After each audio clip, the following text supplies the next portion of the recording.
Try maybe throwing that down to 720. It was already at 720. Now it's at 480. Oh, that can't be good. Is that any better? Muratori. By the way, is it Muratori or is it Moratori? It's Muratori, which is weird apparently, because I guess that's not how you would actually say it if you were Italian, but that's just how it's been said in the U.S. anyway, by my family anyway. So I don't know. I got no explanation for that. Maybe I should just try like reloading or something. No, apparently people are saying you're much better. Oh, all right. Well, great. Apparently you're much better. Okay, here we go. Okay. I've also been having Chrome issues. You notice I click that button and then now it shows up. I'm not sure. I have never had Chrome has literally never worked well for me. I'm just hoping for the day of Ladybird. Okay. Oh, yeah. Yeah, okay. It may be a long hope, but it's a hope nonetheless. Okay. The long hope. Yeah, no, I mean that would be pretty cool. Yeah. Are you a fan of that whole situation developing? Well, I don't know that I'm a fan, but obviously anytime someone wants to try and do something where they streamline anything like a browser, I'm all for it. You know, best of luck to them. I think it's a pretty rough ride because the problem with the web, as always, is kind of the spec, and there's nothing you could do about that. So you're in for a rough ride, right? Yeah. But I applaud the effort. I can't remember the exact nature of it. I can't remember the exact numbers, but I do remember hearing something along the lines that the number of lines of spec, like written material from the W3 exceeds 100 million, or just some absurd number. And I mean, that would not surprise me. Yeah, it's just so much to the point where you could read one a second for like 3 years, one line a second for 3 years straight, and you'd finish that. You wouldn't even finish the spec. It's like that. That's just like too outrageous in my brain. The specs are mostly useless for this reason. Like, there's so much of it that there is no way you will ever implement the spec. And also, the spec is probably full of holes and stuff anyway. So even with that 100 million pages or whatever it is, or 100 million words, that, you know, it's probably missing tons of important detail because they spend all their time talking about other stuff. I'd say the only thing that's worse than the U.S. law is the Web3 consortium, right? Like, they're the only ones that have actually beat lawyers at being terrible. Yes. Which is actually which is very impressive to do. Like, that's a feat onto itself to be able to say that you've actually outperformed people at writing confusing rules. It's pretty impressive. It's hard to beat a government, but they did it. They've done it. They beat all the governments. Absolutely animals out there. All right. So you got a couple things we're going to talk about today. I think we should do the language thing that you're talking about, the Fortran language one. Really? Oh gosh, it sounds so exciting. Plus, everybody loves the idea of looking at something about Fortran. Nobody wants to learn Fortran. But if you just like gave us some Fortran sweetness, we'd all be like, dude, hell yeah, that's the coolest thing in the universe. Just because Fortran is the coolest thing in the universe. Actually, like, programming Fortran feels less cool. Okay, well, let's do it in reverse order first, then. Can I tell you a quick little story first, though?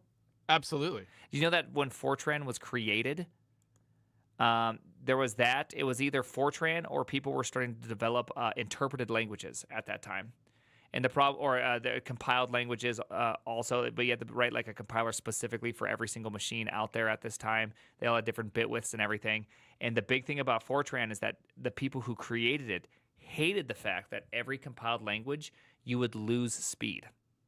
Because you actually couldn't create a compiler that could actually compile it well. And then the true wizards hated Fortran because they couldn't time the drum memory with their reads and writes by using a compiled program.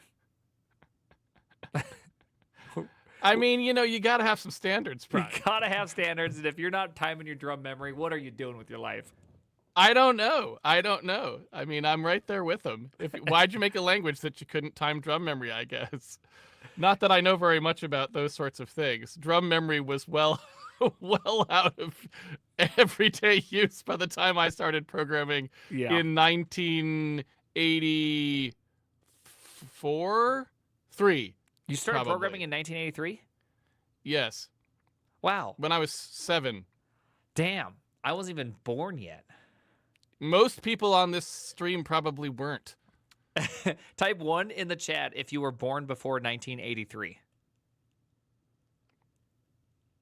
So, nothing. There's some ones. We actually Okay, have good. a significant amount of ones, which is shocking. Hey, there's my people. Yeah, okay. Okay. Hey, I'm an 86er. My wife was born in 89, but she was born like right before the new year. And she always Okay. calls herself an 80s baby. And I'm like, I do not believe you are allowed to be called an 80s baby if you could not walk in the 80s. You know what I mean? I It's just mean, like, it's pretty unfair. And she was born like 4 months premature or something like that. I can't remember how many months it was. So it's like she really came out. well, okay, but to me though, that means that she definitely deserves credit for that, because if you were be willing, if you came out 4 months early, just so you could be in the 80s, you are definitely earning your 80s baby. Like, there's no question in my mind. Okay, fine. I will not tell my wife this. Please don't tell her either. Okay. But I will begrudgingly give you that one. All right. So I guess should we start our first little talk here? Yeah, because like I said, I don't know how long these are gonna go, and the Fortran thing might be one of those ones that takes us like an hour and a half or something. So we might want to do it as a separate thing. I don't know. So I wanted to. You sounded like you were having like an existential crisis or something. The way you described it in the Twitter message. I am. You know what I mean? I am crisising right now, which is that okay? So I'm gonna give you some facts here, Casey. Yeah, because I felt like this was important. Like this was like an emotional, like this was we need to do emotional processing. You know, like we need to it's still guy stuff. You know, I mean, I'm not saying but Yeah, I but know. it's some emotional processing here. I'm not afraid of a little emotional processing. All right. You know, Yeah, we I'm got comfortable this. with my masculinity, and we need to process some emotions right now. Okay, so I'm gonna tell you my problem here. Okay. It's that often when I'm building things, I build things such that I have to do several round trips to various internet services. So, Okay. like having to aggregate a bunch of Twitch chat together, say record my audio, put those together, decode audio via Whisper, take Twitch chat and get, Chat Jippity to start kind of organizing it. Like this is one thing I'm building right now. And then combining those two results to turn to distill it into a final voice reading that's going to be Chat Jippity reacting based on what I said and how Twitch chat felt about it. And so it's like whenever, and and a lot of projects are going to kind of fall under this type of scope, which is just like a lot of just asynchronous requesting type stuff. And so I want to pick a new language of the year, 2025. Okay. I did Rust for 2 years. I did Go for 1 year. I made a video about how I think I will never program Rust again. People hated that. But really, my whole reason is just like I just don't like programming in Rust. Like that's it.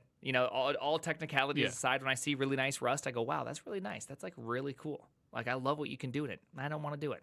And so I'm trying to think about this thing, and it feels like I'm in an emotional crisis mode because it's like, do I continue with Go, which is just not that great of a language? Like by all objective measures, Go is not fantastic. It has just lots of like foot guns, but it's extremely productive language, and you can effectively build anything you want in it very easily, especially if you have to go if you need to go listen to two things at once for a short period of time and then come back.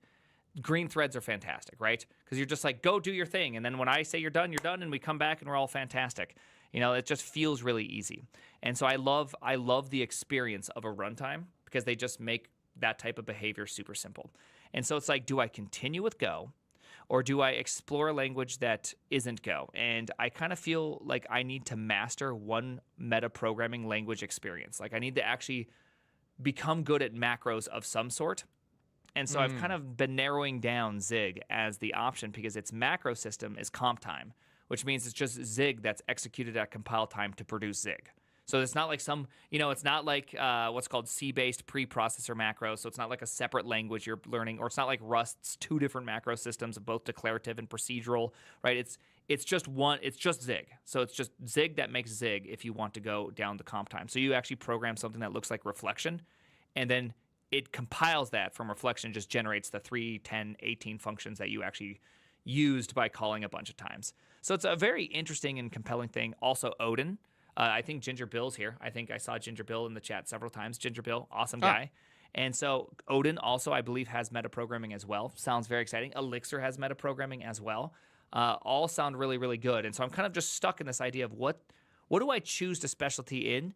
because I was gonna specialty in Rust, but I just found myself getting progressively more frustrated with it. And I just feel like I'm in a free fall emotionally because Go is not a deep language. Go is a language you can learn in a couple weeks and be productive really, really fast.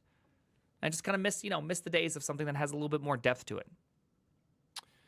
So I guess what I would say is my meta feedback on that is it's unfortunate that you have to be choosing this now. And the reason that I say that is because I feel like now is not a fantastic time to have to be choosing a language because, from my perspective, I feel like actually getting proficient in a language takes quite some time. Learning a language is not so hard. You can do that in an afternoon, depending on the language. But actually learning how to program that language well takes quite a bit of time. And that's especially true, I think, the better programmer you are, the more true that is. Because most resources made in most programming languages by most people will be mid. That's just how it is. That's technical So definition. what you will see when you go look up how to do something in Rust or whatever is going to be the mid version of that thing. And so usually if you're a good programmer, you're even at a bigger disadvantage because it means, oh, if I learn to program Rust and I want to do Rust or whatever, I'm also now going to have to spend the time of being sort of an innovator to figure out what are the great ways to do these kinds of things in Rust, because probably people haven't actually figured that out yet, right? And so there's a lot of that kind of thing, which is really a problem for, looking at a language like, this is going to be a big investment, right? And right now there are so many of these new languages. Really quickly. Sorry, what? Yes, Can I rephrase it really quickly? What you're saying, just so I understand this correctly, is that obviously syntactical learning is very, very simple. When you use Go for the first time, say you're coming from JavaScript, it's very, very simple. Or you're going from Rust, from Zig to Go, or any of these language transitions. You try to use that language the way you're used to using a language, and then you find out that you just run into a lot of problems. So what you're trying to say is that experience. Obviously, the harder a language or the more deep a language is, the more experience it takes to really be fully good at that language. And also, the better you wish to be, I guess, is the other part of that, there's more right? opportunity for being good at the language. Like, I can't really get much better at Go because there's not anything I can really be good at. It's just procedural. It's like, dude, I could if and for and go. Like, that's... True, boom. right? But even if you take a thing like, if you take assembly language, right, which is the most procedural thing, there's nothing in it, right? You can use a macro assembler, hopefully you will, right? But it's not that powerful. Otherwise, it's like you could spend a decade becoming a good assembly language programmer, learning all of the ways to do things, right? And so some of that translates language to language, some of it doesn't. And to your point, the more complicated the language is in terms of features that it offers you, the more space there is to explore there, the more possibility that something you haven't tried playing around with yet, if you got good at it, would be a better way to do whatever you're doing than what you were currently doing. So it just compounds. And so part of the thing that I think is really bad about choosing a language currently is that there's so much new language development going on right now, which is good for the future. Like, that's not a bad thing.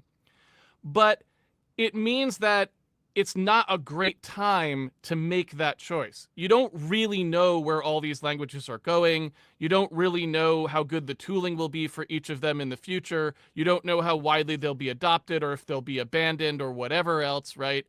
And you end up in this situation where you are sort of taking on an additional burden that you won't be 10 years from now, right? You are one of the people doing the work of determining which of these languages is good and which of these languages will survive. That's extra work, which maybe is fine and maybe you want to do it. But I just wanted to say before we start talking about this, like a meta point, which is just one of the reasons I haven't really been doing anything in these languages or experimenting with them, is because I'm just like, I don't feel like I really want to spend that time now. I would rather let this shake out more and look at it 5 years from now and then be like, okay, which language am I going to switch to? Because I only want to switch once away from, C, assuming these languages are better enough.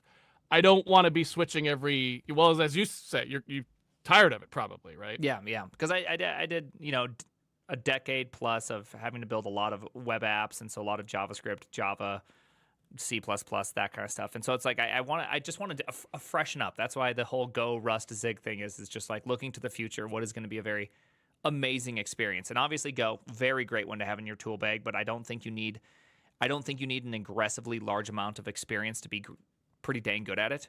So I'm like, okay, so this one is one that I can just always have available. I need to build an asynchronous service. Bing, boom, boom, boom, boom. I got it down. Like, I'll just throw Go in there. And so I'm looking for that, like a nice kind of like the fast, the high end language, if you will, the Porsche of languages. And I don't want to do C++ again.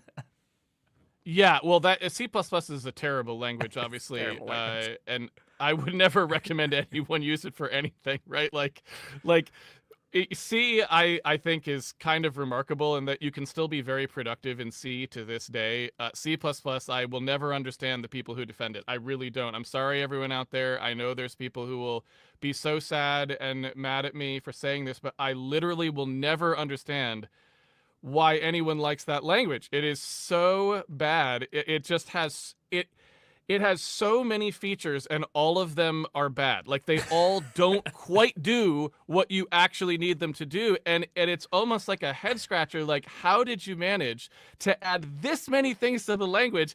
And 99% of them are critically broken. It's almost like a winning streak.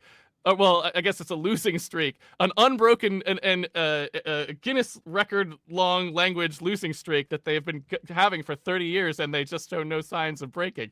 And I'm just like, that's remarkable.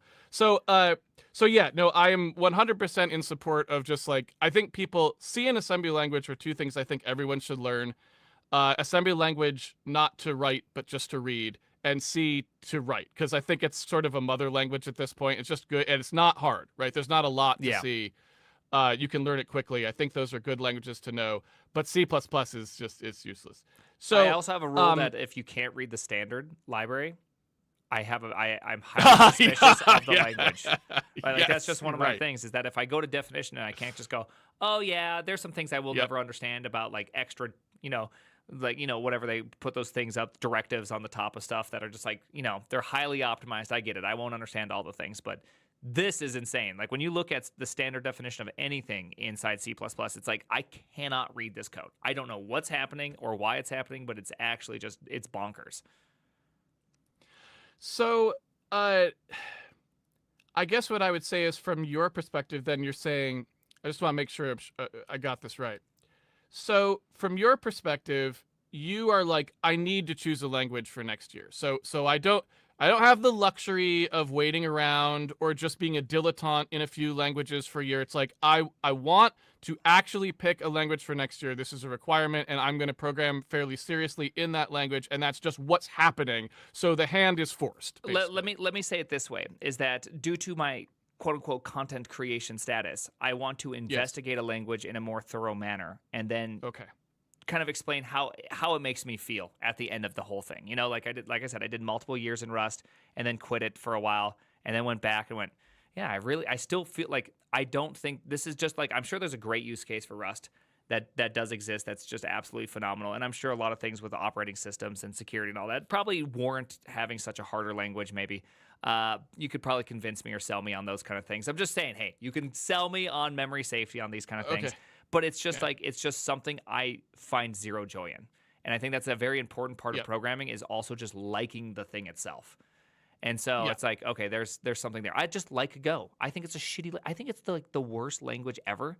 But I'm like, I actually kind of I like it. It's like my boy Go. Yeah, he's like, a little deficient, but he's good.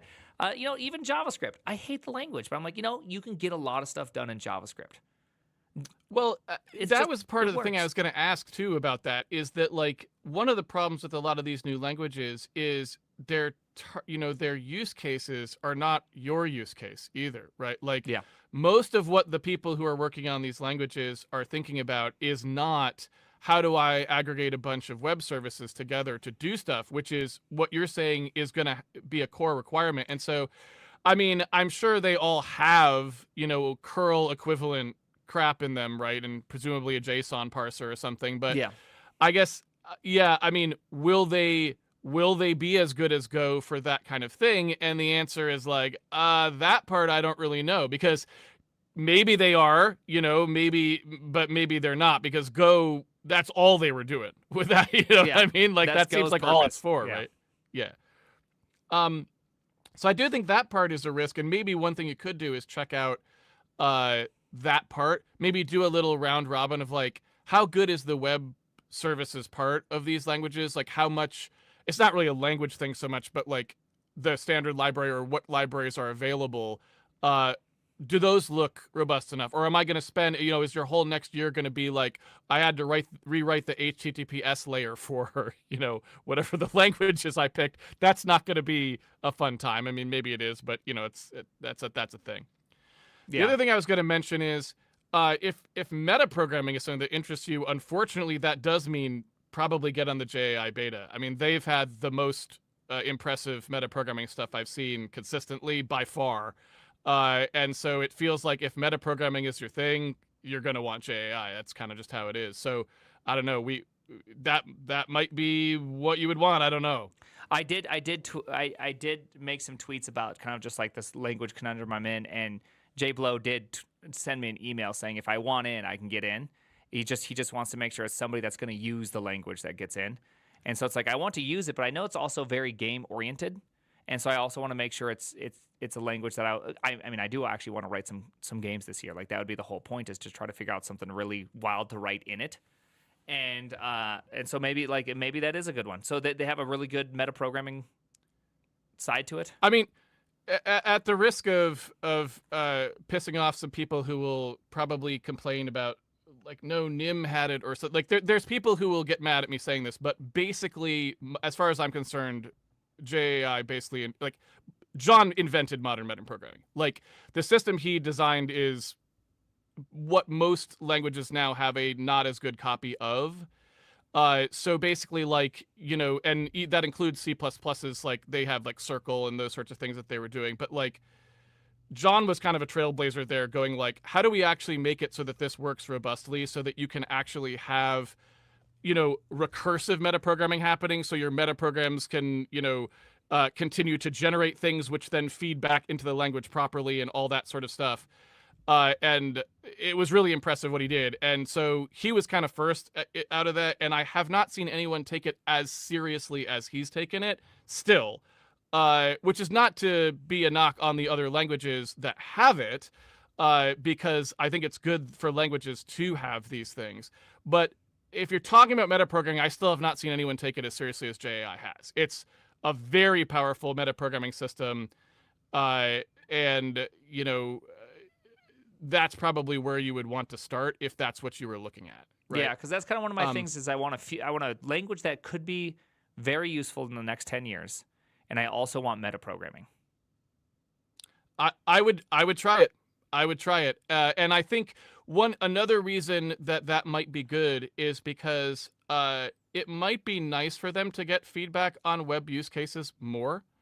Because that it is true that, like I said, I think a lot of these languages are not super webby, Yeah. and so I know there are web people who are using JAI in that beta, but yeah, I don't know. And I guess the same would go for, you had mentioned Odin, and Ginger Bill is here. I don't know how much testing they get of that sort of thing. I mean, you can look. Odin has some pretty cool stuff written in it, like that Embergen thing that was sort of its original project. It looks awesome, right? Yeah. It's very professional. And, so I feel like there's very clear demonstrations that these languages can be made. Good things can be made in some of these languages, and I've seen examples of that, right? I don't actually know very much, though, about that web part. Like, I don't know how many people are doing things like, hey, I need to integrate Twitch chat and ping and this and that, and I'm going to pull them all together to do this thing. I don't know how much any of these languages have really had that be pushed. Yeah. Right.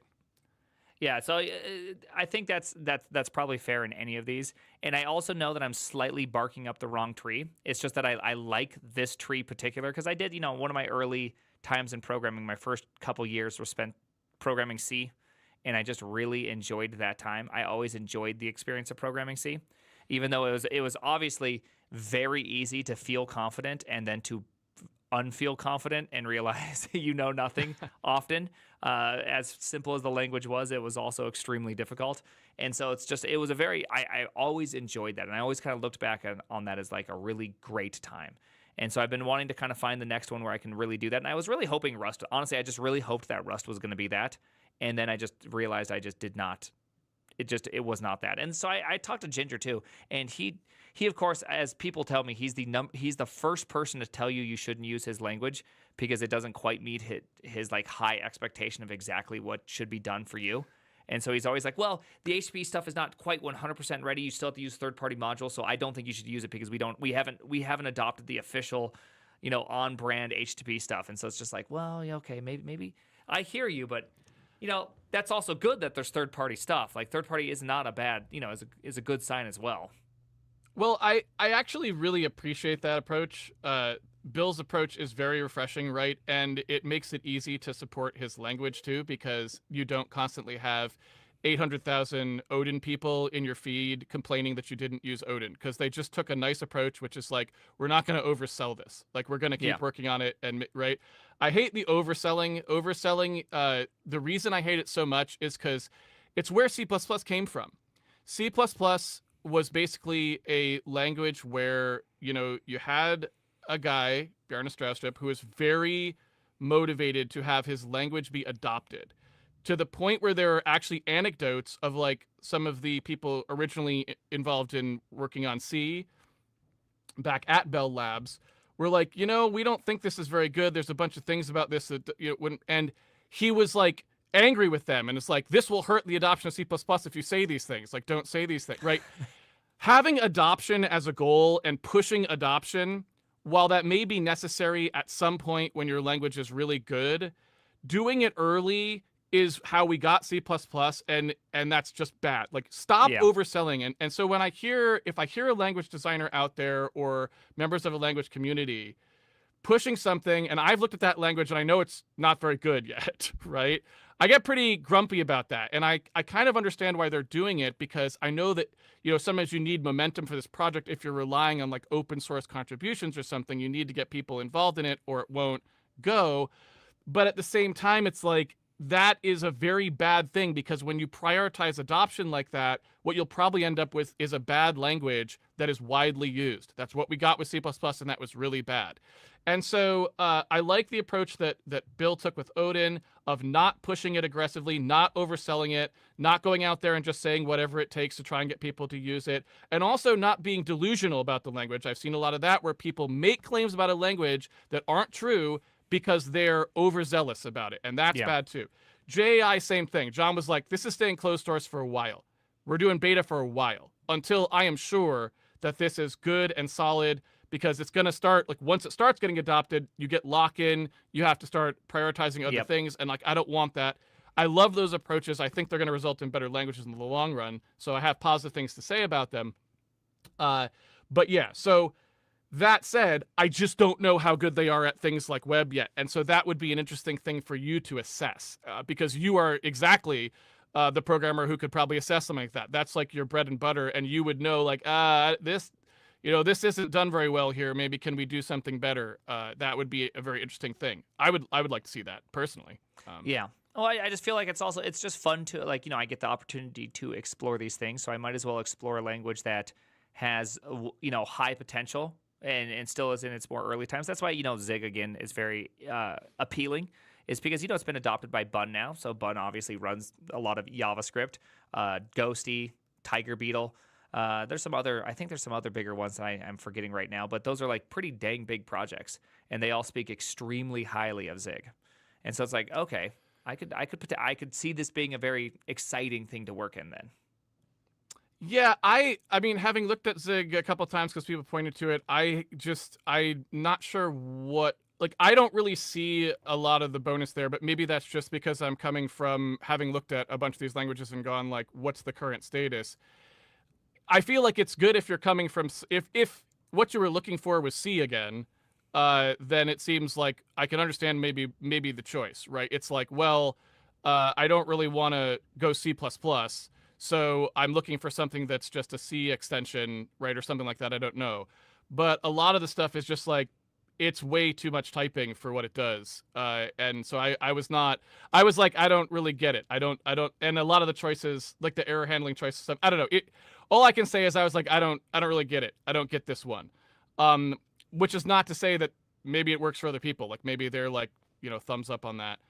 But again, I would say like, I can't imagine picking that over JAI, for example. If you have access to the beta, that would make no sense to me. Right. Okay. But unless you just want something that's open source, I do like the open source already. nature because I just find generally because if there's not a lot of docs, you can eventually find something that has what you're looking for. So that's one more nice part about anything that's open source. Yeah, and like I said, that is one downside of picking a language now, right? Is that you end up in this situation where some languages that might be right around the corner open source, right? Or that might soon have some of the things you're looking for,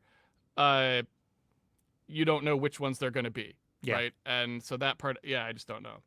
So I'm not sure. But I would say it's a really hard time. And since I am not willing to make a switch yet, I have not done the really deep kind of eval on these languages. I mean, my assumption is I would have a lot of complaints right away in most of these languages because they just don't have the kinds of things that I would be looking for, right? What do you look for? So, what? What do you look for in a language? If you were to choose vector. Like the language would be based entirely around vector compute and nothing else. So Mojo? Right?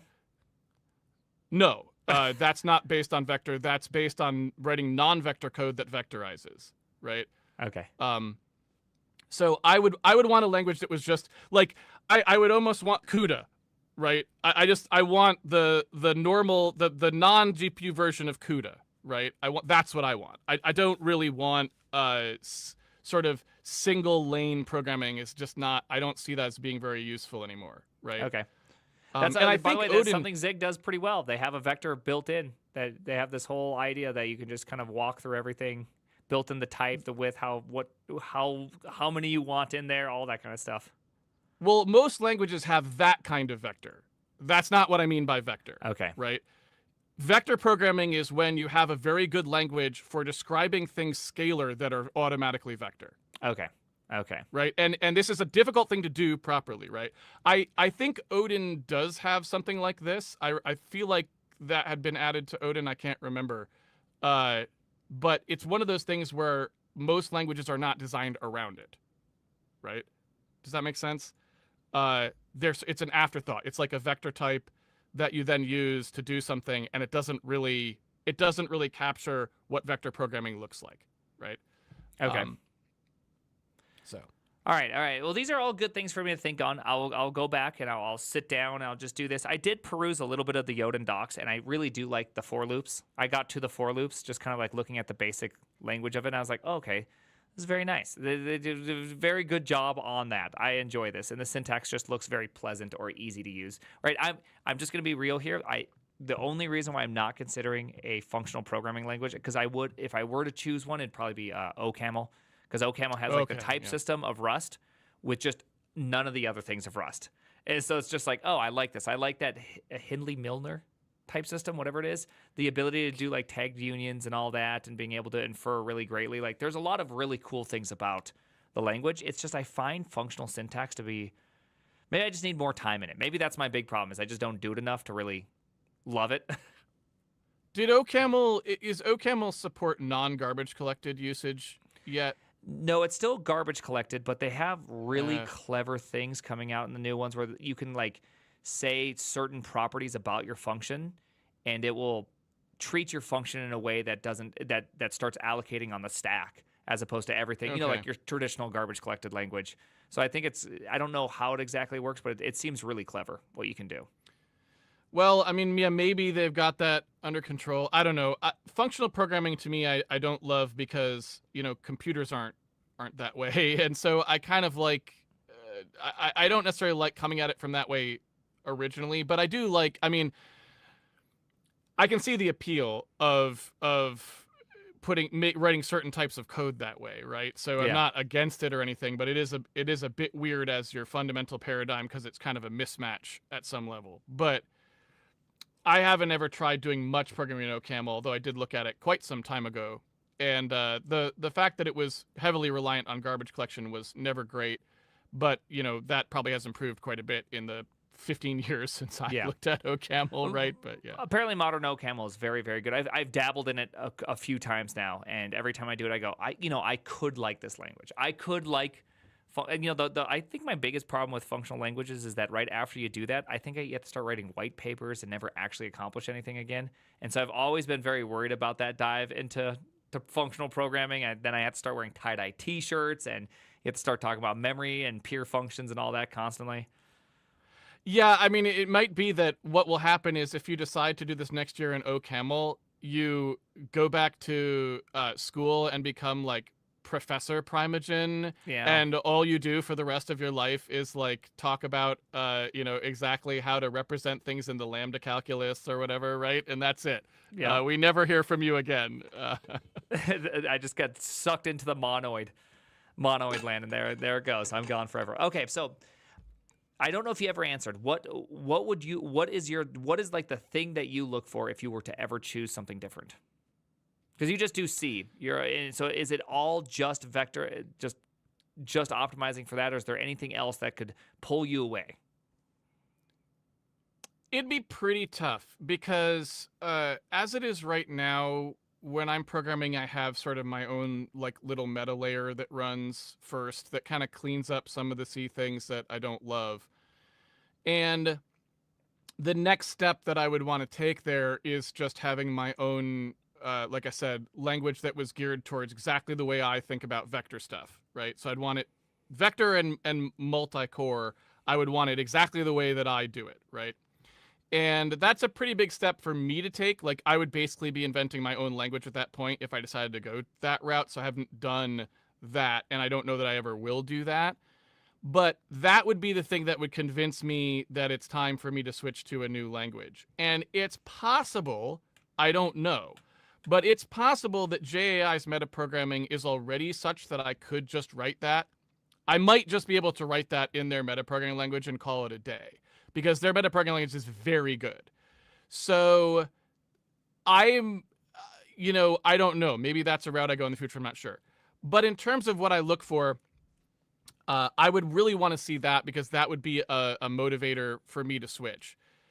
If I just had to switch, like it was like, okay, it's time, you have to pick from one of these languages, and it's like, do you use Odin, do you use JI or something, or Rust, heaven forbid. Like, I do have a list of things I go look at where I'm like, okay, here is a common thing that I think if you were making a modern language today, if you've thought about it at all, you can do this very easily. And then I would go look and see, can I do that easily? And I don't ever say what these are because I don't want anyone to game the system. Yeah. But I do have some of those things. And like, I tried that with Rust and it didn't even get past the first one, right? Like they hadn't even got my most basic test. It couldn't even do it at all, right? Does not. And so I was require like, you to well, have that's... Ray? Sorry, what? Is the first test just you can't enforce me to use Ray right off the rip with no choice? What is Ray? Resource acquisition is initialization. Oh, RAII. Sorry, Ray. I didn't know that was pronounced that way. Okay, RAII. yeah. Called it Ray. Yeah. I didn't know. Is it called Ray? I don't. I don't know what it's. I just call it RAII because I didn't even think Ray is probably much shorter and better. I'm not really into saying a bunch of letters. I would just rather say a word. Fair enough. No, yeah, RAII is, I mean, absolutely a no-go. Like if you tell me that that's on the menu, we're done. But yeah, so I felt like I kind of knew right off the bat. I'm like, the people who are making Rust just don't think about programming like I do, which again is not trying to say that other people, like if they think like you do, that it's a good language for you, right? They definitely don't think about programming the way I do. So I was like, no. But if I had to switch, I would run a bunch of those tests and then pick the one that went the best. But in terms of enticing me to switch, like if I didn't have to switch, it's that. It's like if someone came out with a really amazing real vector programming language, I would seriously consider it. Okay. Well, it's good to know. All right. All right. I like this discussion. Thank you for talking me through some languages and just thoughts about it. You know, maybe I'll have to do some thinking, but I got a little bit of time because I want to finish up my dumb idea, and then I have to finish up an HTTP course, and then it's time to choose and read. Yeah, I mean, can you do a little experimentation first? I guess maybe you already have. I did 2 but months of playing around with Zig last year. Just kind of built a quick game, built a tower defense in it, and Okay. never got to the meta programming side of it. And I was just like, oh, there's some things I really like about this language. There's some really neat things. Can you do the same with Odin perhaps first and like give that a month of testing or something? Like maybe try just a little bit, and then you can make a decision. I mean, you could even do that with JAI if John was okay with it, I guess. If you want someone who's definitely going to use it, I guess that doesn't count. But, might be interesting to just do a little test in each and then just pick the one you enjoyed the most. Yeah, that might be the way to go. I am curious, like if J, by the way, do you call it JAI or is it Jai or is it J? I have no idea. Okay. And one of the things that is true about John is that he, for some reason, I think I'll use the word almost religiously opposed to name fetishizing. And so he's like, the language is just the language I'm working on. Like to the extent that if he just if he could have called it nothing at all, he would have, and only give it a name when it's completely done. That is John, right? And so I don't even know if I've ever heard him say the name. Oh, interesting. Okay. I honestly, maybe he has, but I don't know if he has. Now that I think about it, like, have I actually heard him say it himself? So I have no idea. Jai, probably. I mean, so here's the thing. I will say, John and me are both fans of what's his name, Michael Jai Williams, the guy who did like Black Dynamite. And then Black Dynamite was one of the best shows. If that's the one where the white man is trying to get to shrink the cock size. Yeah, through and yeah, and okay. So it has so many good scenes. It has so many good scenes in it. It's basically a blaxploitation parody, and he's so the lead. good. He's the lead. Okay. And so I would say like you couldn't go wrong by pronouncing it the same way he pronounces his middle name. So maybe just go with that because John John can't object to that. I would say. Okay. I didn't realize that John also liked Black Dynamite. That was yes. Oh, hey, I feel a little bit more akin to the guy now. Now that I know that. Yes, he loves it, and as do I. We watched it together. In fact, if I remember correctly, at least I think we did. It's been a long time. I had seen it once for some reason. I don't know. I found out about it at like maybe a film festival or something. I don't remember. And it's like, oh my god, a blaxploitation parody. That sounds great. And of course, I watched it. I was like massively over delivered. So I was, Yeah, which is great. We can't, but now we're over delivering. It's over delivering, and so now someone might watch it and become disappointed. Okay, sorry. Yeah, sorry guys. I didn't mean to do that. Yeah, it's okay. It's mid. I don't know. It's mid, maybe as taken as a whole movie, but certain scenes in that movie are still some of my most hilarious scenes. Like that I laugh so hard at. So I don't know. Like it's mid as a whole. I was only underselling it. In sections, it is truly excellent. That's what I'll say. So. All right, awesome. Okay. Well, that was fun. Thank you. No problem. I probably helped not at all, but there you go. Okay. And what can you do? What can you do, indeed? Yeah, but I'll be interested to see what ends up happening. I will be watching because I'm interested to see what your takes on some of these languages are if you do try a few of them. Yeah.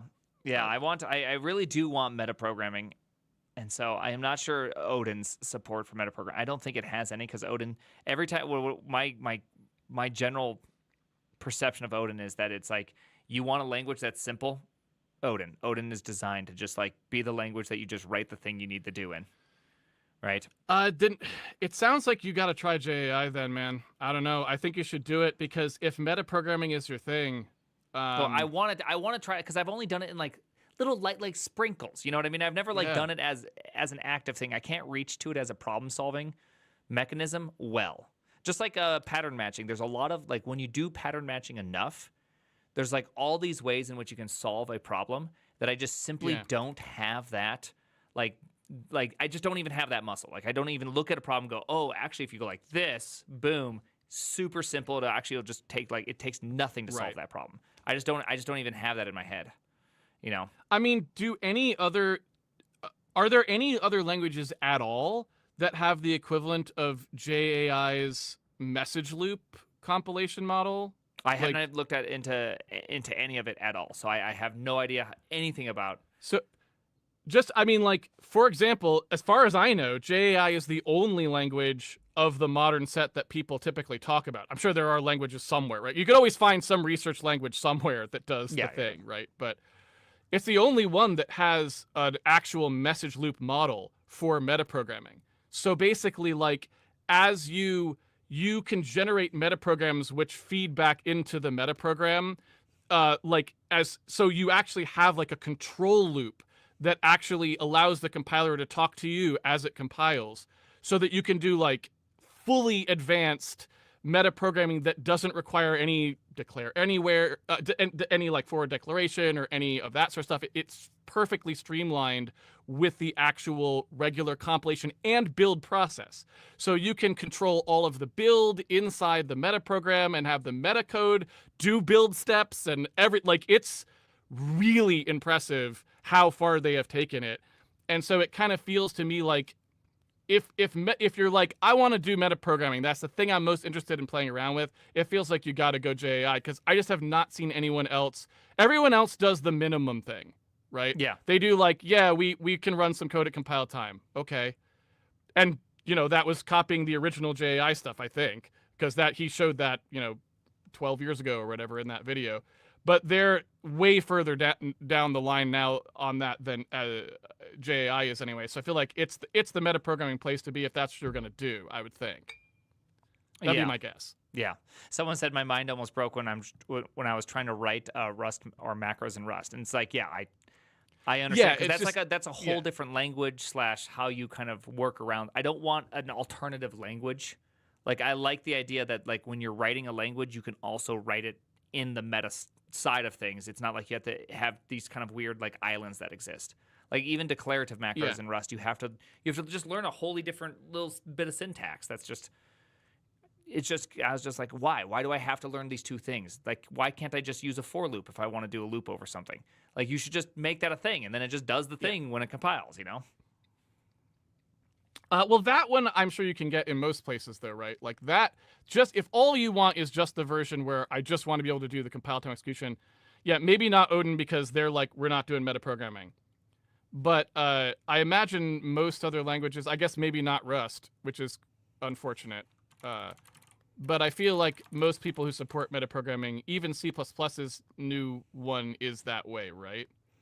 I haven't looked at any of the. I quit looking at anything. I still have effective C++ right there on my desk. I can see it right now. Okay. I'm pretty sure that stuff is supported. That's definitely in Zig, and it's definitely in Circle, and it's definitely in most of the people who did compile time execution have that, right? Yeah. But yeah. But I would say go with JAI because they did it. They did that first, and I think they're the furthest along in terms of seamlessness. So, I would imagine you'll suffer a bit of jank in a lot of the other languages if you really want to go far down that road, right? Okay. Yeah. Okay. That's good to know. Well, I think we should go on to the second topic. This is something so you really want to do that. You want to do this. I'm very excited about this. I thought this is the whole point why we're talking, Casey. This is what I'm excited about. I didn't know. I mean, you said you wanted to talk about this language stuff. I guess I'm the wrong person to talk about that with anyway, so it's probably just, I know, you're just like, no one I like cares C. about that. And so I was just like, oh, that's pretty neat. I do. I like C, and I do want a better programming language, don't get me wrong, but no one's working on that language right now, so Yeah. Eh? You Yeah. know, What can you do? But you're also really it's good not. at C, so there's such a time investment and an experience investment if you had to do that kind of stuff. That it's just like I also understand why, you know, as you become better and better at one, why it becomes a higher and higher cost to switch to something else, especially if it doesn't really solve any problem you're having. Yeah, and introduces others, right? So one of the things that I also really don't like is that you usually suffer a bunch of jank when you go to one of these new languages too. Like they change things on you from month to month potentially as they're working on the language. There will be tooling issues like, oops, we had a bug in the thing and it compiled wrong, or hey, the debugger doesn't show blah properly. You get all this jank that you end up getting, and this is true even of C++.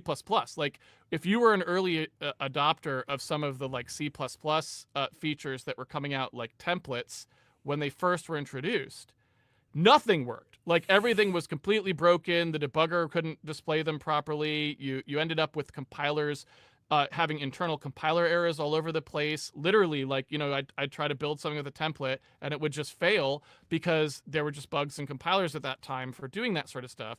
And so you also take on all of these additional annoyances. Like I'm pretty much know that if I'm programming in C, there's no surprises. It's like kind of just is what it is, and I don't have to deal with that crap. Other people seem to fade that out of their memory. Like they just don't remember. But it's happening to you, right? Like that happens to you when you are an early adopter in these sorts of things.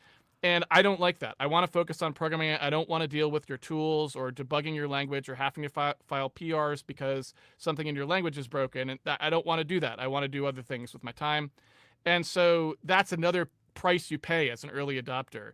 Since you're doing content creation, that's not so bad. It's like, look, I'm trying to make a show here. So if part of that show is me looking at this language and filing a PR for something, that's not necessarily bad. But if what you want to spend your time specifically doing is like, I'm trying to program this one thing I want to get working or that I want to explore, then it's like it was just a waste of your time, right? You get nothing out of it. It's not content. It's not nothing. And you're really only working to try and better the language, which maybe is good in the long run, but doesn't really help you in the moment, right? Yeah, that makes sense. Okay. All right. Let me go ahead and try to get it, because I think this is like we did last time. This is probably something that's better to show you than to tell you because it's so ridiculous. And I'm ready for ridiculous. Oh, are you? Okay. Well, I mean, this benchmark is kind of the gift that keeps on giving if what you're looking for is ridiculous, right? Because it's just a real head scratcher. And I don't know, maybe you have a better sense of the temperature of this than me, but have people stopped talking about this, I hope? No, it does not seem. It does not seem like it's not hugely waned in its popularity, and I don't think it's going to wane huge in its popularity. But I think that for the most part, I think people just generally realize that it's just like a fun experiment now. Oh God. As opposed to something else, because I still see people talking about like, oh well, this one shows these differences, and I'm like, I'm not convinced that Levenstein measurement is a good measurement of anything. Okay, well, that's unfortunate. It means I guess I'll have to keep doing. I guess it means I'll be a guest on your stream every so often to talk about how bad this benchmark is. It's almost like a joke at this point. All right, before you go on, can you try going into? Can you try making your resolution up to 720, just so we can potentially, just because the text is reasonably unreadable. Okay. Why can I not turn myself? All right. I've tried it. All right. I'm just hoping that it will work and it will look very, very beautiful. Where's my AI? Why isn't AI sharpening up this image already? AI is, it's slow. It's coming along. They're working on it. They're spending billions of dollars. They just haven't gotten it sharpening yet. Dude, the billions though. Really, the real winners are the people getting those billions. Oh, if you're NVIDIA right now, You're so happy. You don't really care if it ever really works. You're just like, yeah, you know what? Take as long as you need, folks. Take as long as you need. We're here We to will be support here for you. Yes. Okay. Here we go. Sorry, I wasn't really prepared here, so I didn't have everything already loaded up. Oh, that's okay. So let's talk about this amazing benchmark that keeps. I wish they would stop, but they wouldn't stop. We talked about the loops thing. Yep. Unfortunately, they then continued and they did this Levenstein distance bit. For those And that of don't know, course, Levenstein is what you take two words and it calculates the difference between them based on letters. It's like add, remove, and the same. It's Insert, kind of like a delete. Git algorithm in some amount. Yes. And so it's just a way of comparing two strings. You could think of it. It's like it gives you a comparison of two strings. That's trying to be something about their similarity. Yeah. Right? Like It's how the distance betwixt two strings, if you will. Yeah. And of course, then we got another one of these bouncing ball things, right? Oh man, Fortran's kicking C's ass. And the person who made this posted literally a tweet. In fact, I don't know if we can get the. Oh, you can't guess on here because I'm not logged in. I guess on Twitter you can't do that anymore. But posted a tweet that was like, "Fortran out there really impressing," was the slug for this.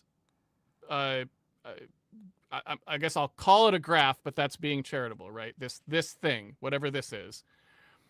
And they said that, of course, because if you look, and you can't see it, neither can I, but if I zoom in here on the top in a way that would make it actually visible, what you can see is that Fortran is outperforming C, even. Not to mention all of these other languages you're talking about. Odin, Zig. My favorite is that Objective-C beats Rust. I mean, I personally just love to see it.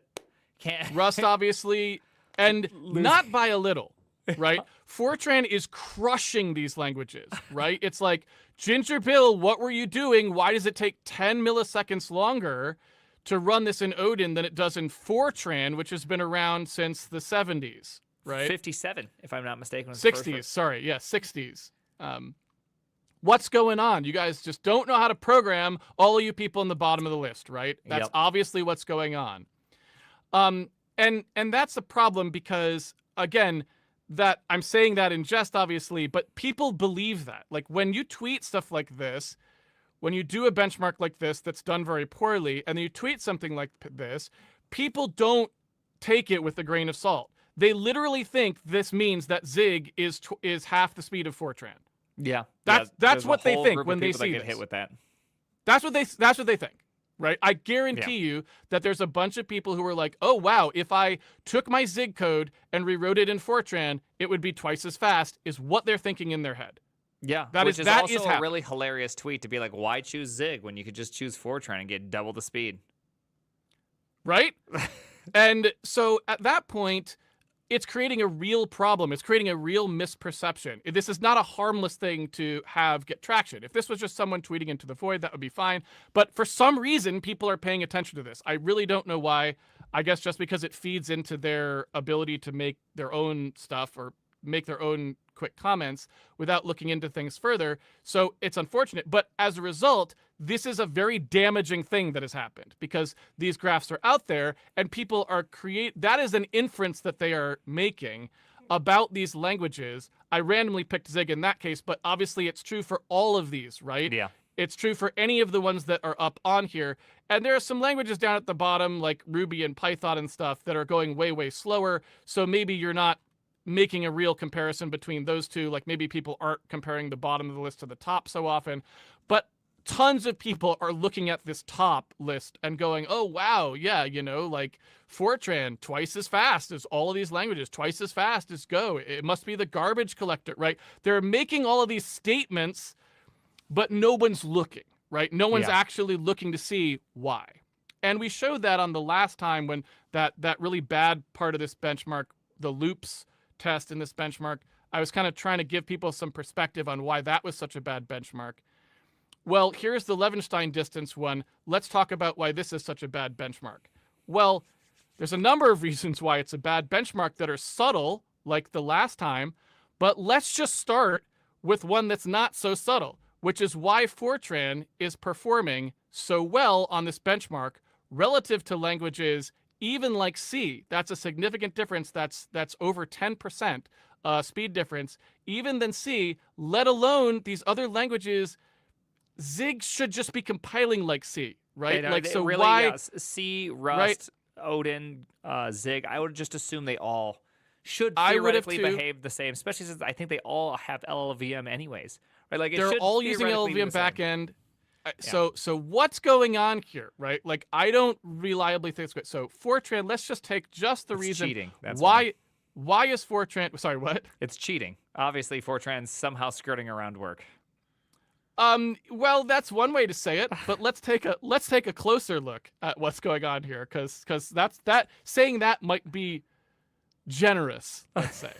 Ooh. Ooh. So let's start by doing what I encourage everyone to look into these things, like learn more, look into them. Don't take this sort of stuff at face value, because, it's very common nowadays that a benchmark will be made by someone who doesn't really know what they're doing. And so if you just take it at face value all the time, you're going to be badly misled, right? Yeah. So anyway, let's start by pasting the C version in, as I always like to do here, into Godbolt. I forget how and hard I'm just that algorithm is. It's a lot of for loops. I remember that now. Okay. Yeah, and I don't know. This looks like it's visible enough on stream. Hopefully, the compression is not yeah, too compression horrible. kind of sucks, but we'll just try to get through it. We'll roll with it. So what I'm going to do here is I'm just going to use GCC in this case, because G-Fortran is probably what I'm assuming what they were using to compile with, but it's a Fortran compiler we could use, so we can compare sort of very like to like, right? G-Fortran and GCC. I think you can find out actually pretty easy with that one. I can find out. Yeah, there's a build.sh you can look at it, but I'm assuming they're using G-Fortran. But even if they're not, this is fine for us because, we can run. I'll run it with G-Fortran, so we'll be able to see and verify the results in a second here. So if we go ahead and do an optimized build in GCC of our C code, I'll save everyone the trouble of trying to read all this on stream, obviously, and just explain that this part right here of the code is sort of the heavyweight part. What I mean by that is, if you look at the way this code is structured, there's a main loop out here that loops through all pairs of strings. So it's n squared. If you pass this thing n strings, it has to do n squared comparisons. And the only exception to that is that it's not going to compare a string to itself, because it knows the distance is 0 for that, right? But it means there's an n squared loop on the outside, and then the strings themselves get looped over. So there's like another n squared loop on the inside. So that means there's an n squared loop running an n squared loop. So this is like an n to the fourth kind of a situation, right? Yeah, that sounds right. Which means that this is the hotspot of the program for all intents and purposes. This is what will be run the most. So barring other kinds of issues, which of course there can be. So, when I looked at this, I was looking at it pretty carefully, but I'm skipping a bunch. This is where we would expect the time to concentrate if the programmer or the language hasn't done anything too stupid about other things. Like if they haven't inserted some really ridiculous stuff elsewhere in the program, our time is going to be spent inside this loop. That's what's going to happen. So the first thing I do here, just to, because it's free for me to do it, I just, I could do it while I'm reading Twitter and I see this thing pass by. I go, okay, where is this? What's happening here? Like, where is this loop existing? And I want to come over here and just find it, see if I can find it. And what we can see is it's basically right here. This is the loop. Can I ask a quick, kind of dumb question? Yes. Is there any reason for the coloring other than showing you just separate statements?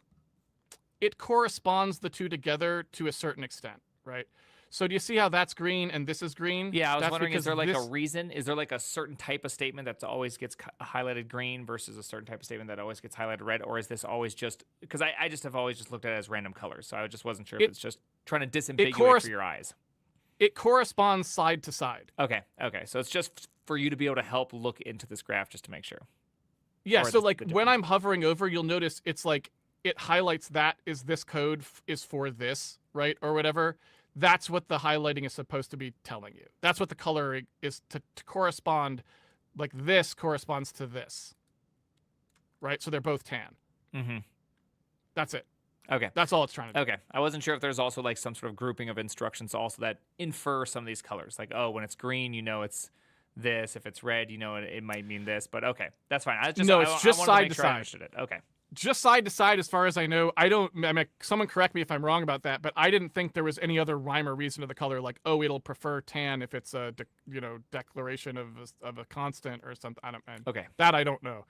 But I certainly don't use it that way. I'm just looking for correspondence there.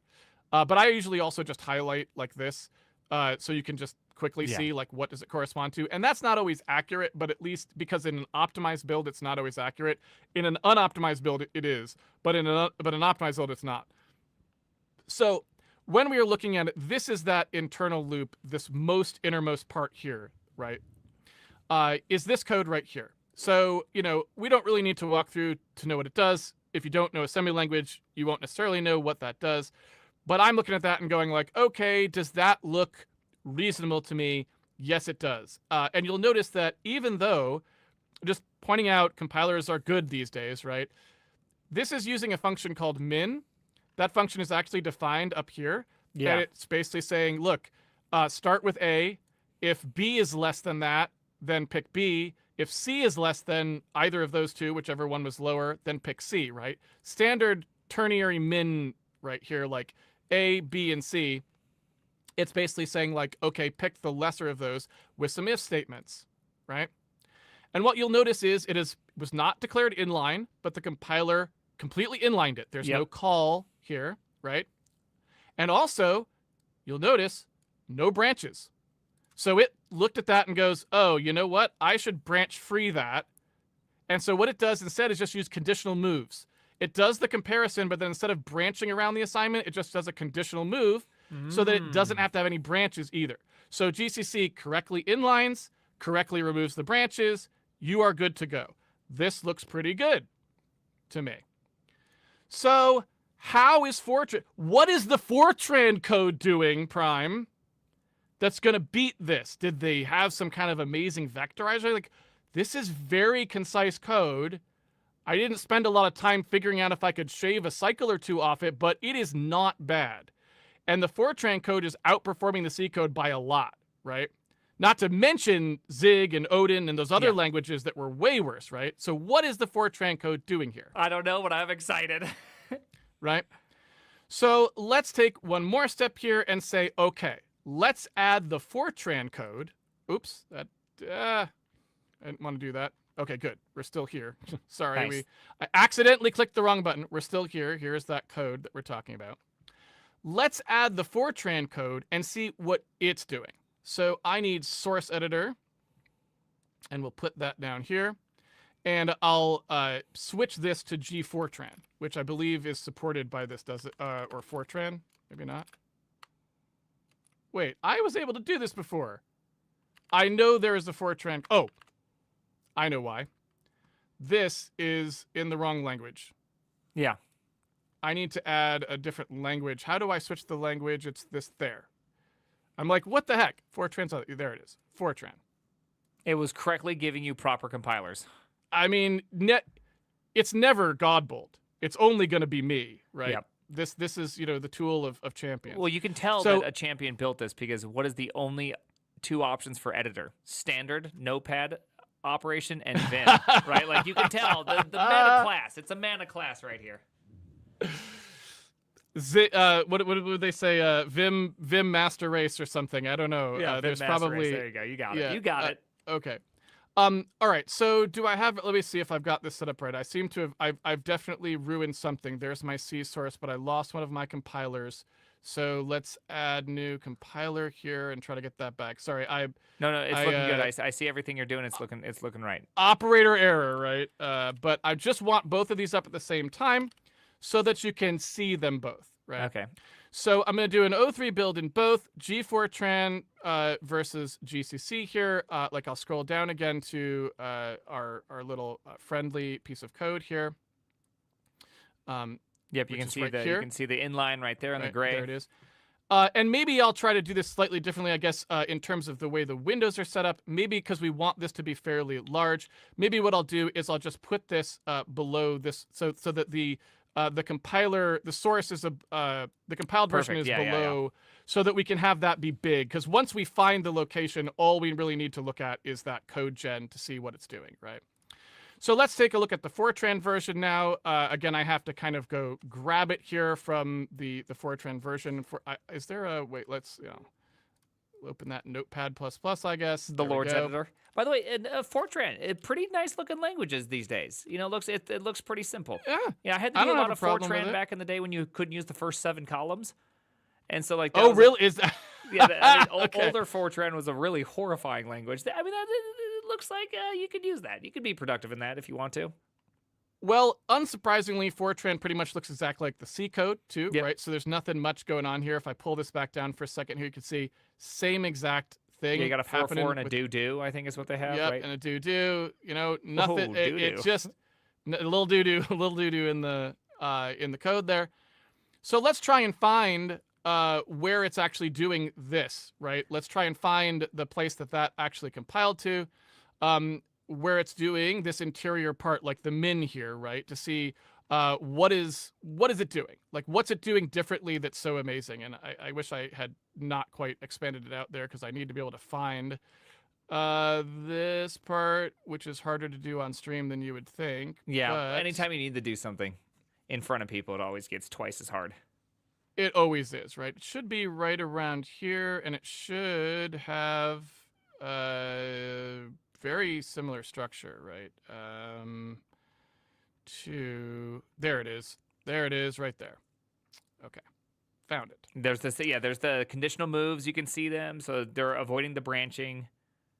So here's the code gen, and what you will notice is even if you don't know anything about assembly language, it is shockingly similar, right? Yeah. I mean, to the point where you've got the exact same techniques being used here. The instruction ordering is slightly different. That LEA is like it's like in between the two on this side, and it's not on that side, but it's the exact same code. And the only difference here, is that the G4tran compiler, for some reason, has decided to unroll the loop one additional time. So this code, as you can see, gets repeated, right? One more time here before it does a comp jump. This GCC did not do that, right? That's the only difference. No real difference. And this will persist even if we can tell it to use a much more recent instruction set if we want to. We won't really get any appreciable difference. We'll always get basically this exact same thing, where we see very similar pattern. There's like some very small differences that will occur in the code, but for the most part, it will be the same. And there's a few differences, like in the Fortran, it decides to unroll it, but otherwise they will be basically identical, right? So that's what we will see. Here's the same code again, no matter what we really do. So how is it getting so much faster? Well, one answer might be, for some reason that's not obvious just from looking at it, unrolling this loop an additional time is just a really great idea. I just can't imagine it's like 40% faster or whatever it is. It's like close to 20, 25, right? Like that's a huge amount, 66% slower to not have it unrolled. So I'm like, that can't be real. Well, the Fortran was only like about 15% faster than the C version, which is the one we're looking at here. We were not looking at like the Odin one or the Zig one or the right. So we're looking at this and we're going, that doesn't make a lot of sense. I don't think unrolling that loop would have made any difference. So the first thing I did, just to check that, because I was like, wait, what? Is I just forced this loop to unroll twice by putting a pragma unroll in front of it. and I tested it, and it didn't change the speed at all, right? Okay. So I can tell you, we won't bother doing that on stream here, but I can tell you unrolling the loop makes no difference. There was no reason for the Fortran compiler to really do that. It doesn't really help in any particular way. So it was unnecessary and is not the cause of the speed up. So now we're left with this thing. It's like, okay, I can pretty much tell you that the Fortran code isn't better. We're looking at it. It's the same.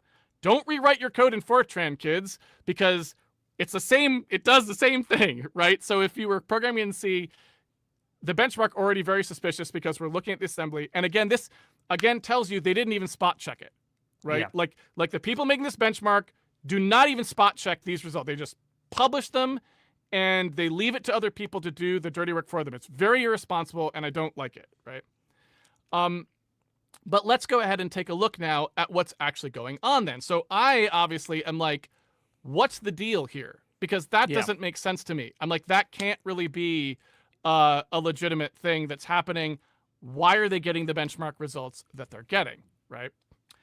And so, obviously, and hopefully I can do this here. I don't think I have I don't know if I can do a GCC. Can I do a GCC? I might be able to do a GCC of just the C version. Can I do that? Let's see if I can. Okay, great. Will it run? Will it blend? Yes. So I can compile both of these on this computer. It's not the computer I actually used to do this. I did this on my Zen 4. I have a Linux machine because I wanted to use Linux so I could use some more of the stuff that they had in there. But we can do this on this Windows machine. So let's do the exact same thing we did. We'll use the Fortran version here. And we'll compile both of these programs into executable so that we can see what the heck is going on, right? Because I just don't understand, and I want to know what's happening. So we can run both the C version and the Fortran version. They appear to be working. And so now, oops. No, Visual Studio. No. Why? I got to change that file association. I love that your debugger also gets you. It's just associated with C version. So I can run both versions. I can run the Fortran version. I can run the C version. So now I should be in a position to find out what the heck is going on, right? Mm-hmm. And the way that they're doing this, right, is if you look, they've got this thing. I took a copy of the repro here. They have this input .text thing, this input.txt, right? And I'll copy that into this directory. That is what they're using. So this is the input to the program, and these are the strings, right, that they are going to be processing. Okay, nice. Yeah, so it's a square. You compare each string against every other string, so it's an n squared of whatever that is. So a lot of comparisons going on. And white space, I assume, is the how they split the strings. I mean, a lot of comparisons. Like, okay, n squared of like I don't know, 30 or something. It's not a lot. It's 900. It's like it's so tiny, right? A lot, maybe in like for my eyes. I look at that and go, okay, there's a bunch going in. Yeah. This feels like a classic leak code setup where you're going to be like, oh, bamboozled. Yeah. So you look at this, and as you just pointed out, I think it's going to be separated by space because it's not read. You can see here, it's not read as a file. It's read as part of the arguments, right? Which is a really, really weird decision to make for a benchmark because now you're talking about going through someone's command line parser, which is not something we would typically ever care about the performance of. There's almost no situation where that is how large amounts of data is passed. So it's a very strange decision for a benchmark, highly, highly suspicious, but I'll just say like that's actually not exactly the problem here. But can I that's bad enough. Second? You just said Absolutely. It was a large amount of data after making fun of me for calling it a large amount of comparisons. I feel I feel like we're fighting now. Now it's like no longer fun. Sorry. What I meant to say was, if you were trying to design a benchmark and you wanted to test things, you typically wouldn't test the command line parser. Agreed. Because you're never going to feed a large amount of data to it. I'm not saying that this is feeding a large amount of data to it. I'm saying nobody who processes 70 gigabytes of data passes that on the command line. right? So when you're creating a benchmark, you typically wouldn't care very much unless you're just doing command line parsing benchmarks for your own amusement. You're never passing very many things on the command line. So the speed of that parser is usually not relevant to you. And so it's very strange to be constructing a benchmark where you're saying, oh, we're going to include the amount of time it takes to parse the input if it was passed on the command line. That's a very strange thing to say, right? I'm not suggesting this is much, but I am suggesting that is weird. Yeah, Does it that can make add sense? some sort of variance that's unfair, right? Or who knows? Yeah. Or what we're about to see, which is way different than that.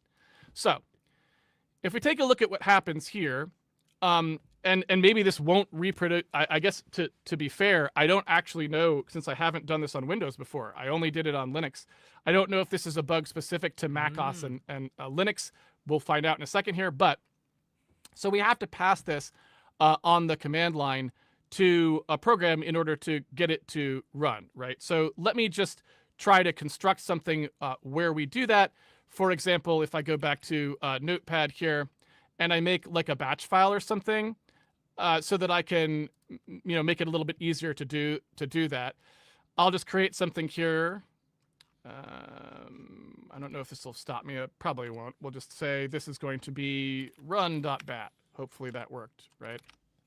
Yes. So I'm going to make a little run.bat here, and I will open up that input text here. I'll just grab that, and we'll make a little thing that runs our Fortran version with this, right? So we'll say, okay, let's go ahead and run the Fortran version with that. I guess I don't need the exe there. It should just work, right? And I'll echo off that so we don't get that dumped. So if I do run now, you can see the Fortran version runs. It runs the amount of times that the benchmark said it should, because if you go look on their page, like it should say that it ran 3906 different comparisons. That's what it should be for the n squaredness of this, I guess. That's how many things there were in there. And then the minimum distance that it reports is 7, which is the correct answer according to the benchmark, which is just saying, look, this is how many, if we took the closest to pair, the closest pair, that's what Levenstein returned for the closest pair. Does that make sense? Mm-hmm. Yes. Okay. So let's go one better and run the C version as well. So now, version, right? So now if I do run, I can see, okay, they both run. They both report the same results. So, I mean, prime, they both report the same results. Such stringent testing on this benchmark.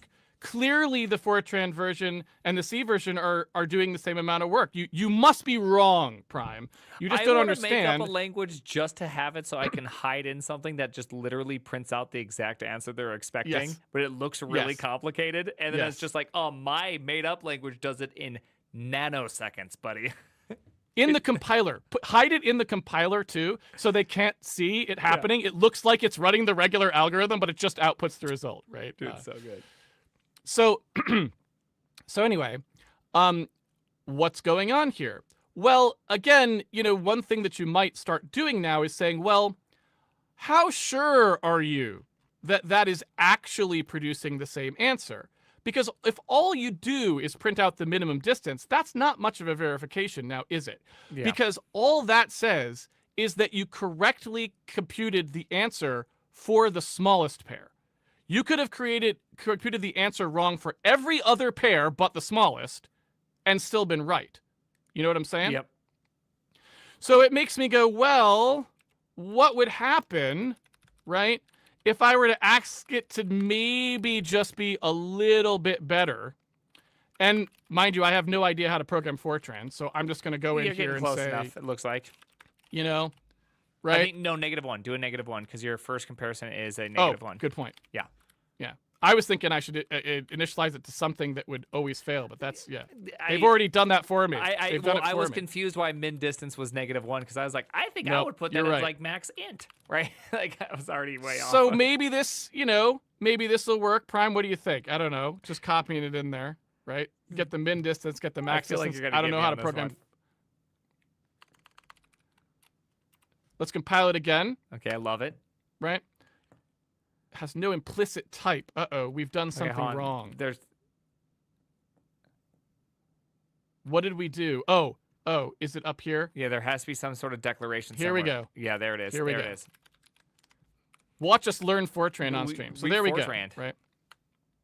Now we run it, and we get a max distance of 7, I guess. No one saw that. There we go. We get a max distance of 100, right? So that's the largest one it found. The smallest one it found was 7. The largest one it found was 100. So I know how to program C, thankfully. So, it should be even easier for me to do that with the C version. Yeah. Let's go ahead and check it out there. So we'll copy our min distance here into max distance. This code is very similar, as you can see. We'll just copy it here. We'll grab the max distance. Everything, it's like identical. Yep. Almost the same, right? Yeah. And we'll just go ahead and print that out as the max distance, and we'll see what we get.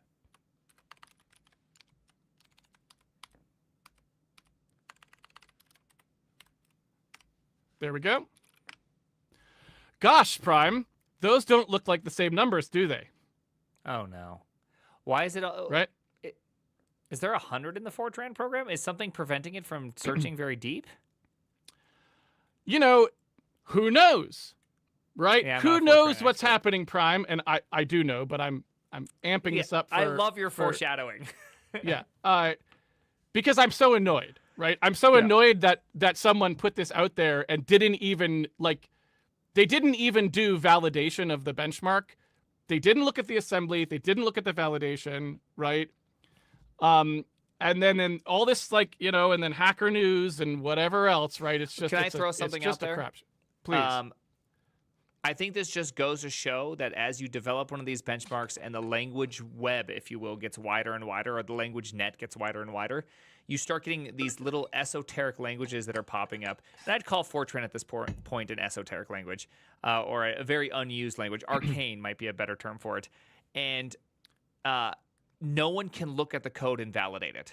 So you have one person setting up something, and there's not rigorous testing because it's just like a side fun project. I'm just giving benefit of the doubt, right? It's just side fun project. Hey, as long as you say you do these things, you've iterated this many times, and you have this number, you're probably good to go. No one can validate it, right? Like they just look at it and they go, "Oh yeah, emoji code, cool." Right? Like they just, no one can do anything about it. It takes someone going, "Wait a second, let's actually make it," because all you've done is just added more testing. And on the smallest dimension, you're showing right away that even with the tiniest fraction more testing, it's actually showing that this thing is broken. And how many of the other ones are broken also? Well, that's exactly my point. And this is why I say, you got to take benchmarking more seriously if you're doing micro benchmarks. Yeah. Micro benchmarks are not for, whimsical side project that then you post about as if it's a real ranking, right? That is not how that goes. A real benchmark, you could do that with because you've done the work, right? A real benchmark, even if you're naive, you at least ran the workload and you got the result you needed and you said, this is how long it takes, right? The people who I pointed out with GPUs or whatever, right? The people who benchmark, they load up a game, they see how long it takes to render the frames. They don't know anything necessarily about how a GPU is working. Yeah. They didn't analyze any something but it's okay because they saw the frame. They got the frames they wanted. They know how many there were, right? And they looked at how fast they were generated. That's all you care about, right? Micro benchmarking is not that way. You haven't validated anything. If you're just looking at this one little thing, you haven't tested a real workload. You don't know if the workload has been produced correctly. It's a real problem, right?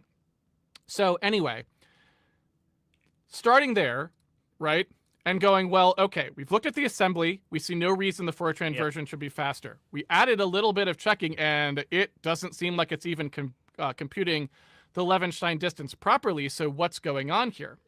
Well, I actually did try to inspect the code, and I was like, here's the C code, here's the Fortran code. I'm like, actually, they look very similar, so I don't see why. I look at the assembly code, they look very similar. I'm like, something else is going on here. So I was like, what really is happening with this code? What is that doing? Look at that. Exactly? Look at the 100 in there. Let's go. Right? I'm like, what is that? Strictly out of curiosity. Oh, You know? no. Like, is that suspicious at all to anyone else? Yeah, I'm not a Fortran programmer, you know, don't take my word for it. But it does look like a conveniently similar number that was also the maximum number on the other side. But it seems like to me, if I had to guess, that is a little suspicious. I would be hitting sus right now for sure. So at that point, I was like, well, you know, let me just, you know, maybe that's not what that means. Maybe 100 means like give it 100%. You know, like we're gonna Classic percentile in computing when it comes to allocation. right, like yeah, like we're gonna do, you know, just we're not gonna give 50%. We're gonna give 100, not 110%. This isn't the football team. Yeah, come on. Right? There's no we're gonna give it 100% 100% around here. Come on. Yeah. So I said, well, all right. I learned enough Fortran to know, like, okay, that's ASCII character. So, like, okay, let's print out what this thing thinks it's going to be using as the command line arguments, right? Yeah. Let's just see what that does. Oops, I got to do my G Fortran here. And lo and behold, Klippenstein. Right? It's not they the all Levenstein algorithm, truncate. it's the Klippenstein algorithm. It's the Klippenstein algorithm, right?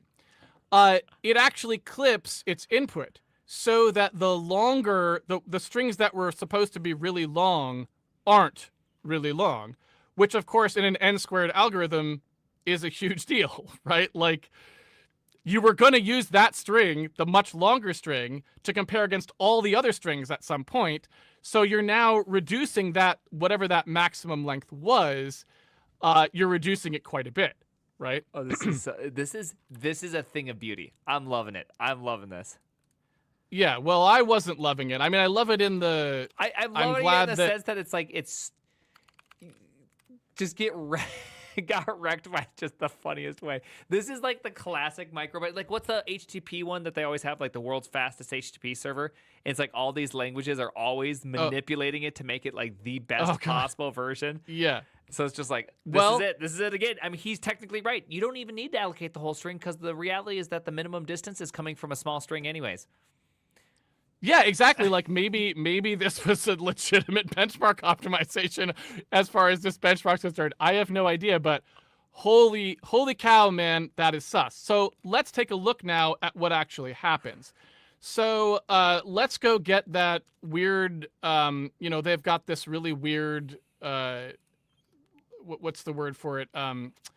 Hyperfine. They use this syntax for hyperfine, right? So here's that hyperfine syntax that they were using. I'll try and dump that in here and see if we can get it to so just so we can reproduce some results here. That'd be the ideal format. So let's dump it in there and see if we can get this to run.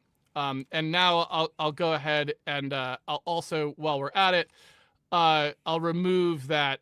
So. Well, I guess they're both printing out the max. This is fine. So we'll just leave it that way. But, you know, see if we can get this to work here. I remember this was a pain last time. Yeah, wrecked. Let's see. What did I do wrong?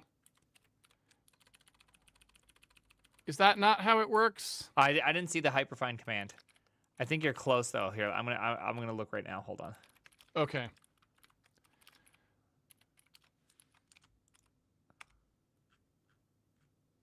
Oh, a value is required for warm-up number. What was okay? I just missed the 2. I think that's all it was. Yeah, warm up 2, and then yeah. You gotta warm it up, baby. Okay, you gotta all right. Put your hands to the fire. Woof. So here we go.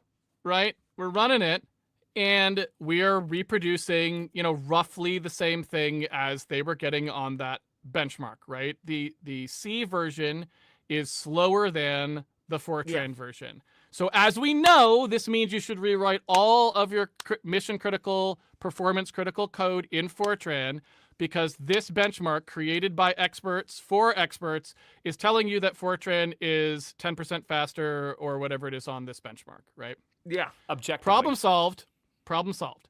Now, what happens if we actually tell the Fortran version it should use the whole string, right? My guess is that it's going to be like we're talking like right.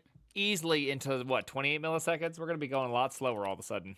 So let's try the whole string now and see what happens. Like suddenly we get a different story. Right?